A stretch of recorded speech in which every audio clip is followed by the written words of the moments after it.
السلام عليكم ورحمة الله وبركاته. أحمد ياسر ريان مهاجم النادي الأهلي السابق بيقول لك بالأسماء مدربين بتاخد فلوس من اللعيبة عشان تلعبها أساسية، وبالأسماء يا حبيبي بالأسماء.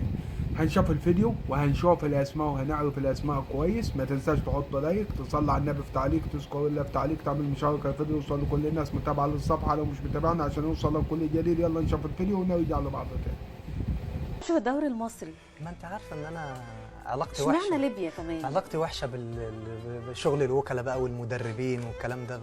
بتحصل كده يعني حاجات. إيه؟ بعض المدربين في الدوري المصري منسقين مع الوكلاء انه مثلا انت هتجيب لنا 10 لعيبه، طب تمام هات لي ال 10 لعيبه والنص بالنص 50% و50% من نسب اللعيبه، وده يعني شيء واضح في الدوري يعني، ودي من الحاجات السيئه جدا بقت في الكره المصريه. لا مش فاهم انه في مدربين في الدوري المصري بالظبط بياخدوا فلوس من اللعيبه علشان يلعبوا في الدوري المصري، مش بشكل مباشر يعني انا دي سمعتها من ايمن. مين المدربين اللي بيعملوا كده في مصر؟ والله ما ايمن ما لعبش في بره النادي الاهلي غير في البنك الاهلي، لان ايمن يعني ايمن طول عمره في يعني البنك في النادي الاهلي. وانت لعبت في البنك الاهلي؟ لعبت في البنك الاهلي. كان يقصد مين بقى؟ يقصد المدرب اللي هو فنش معاه، هو اللي كان متواجد معاه في اللي في هو مين يا كابتن احمد؟ كابتن طارق مصطفى هو اللي كان متواجد معاه في الفتره دي. هو كان يقصد كده؟ ايوه هو كده.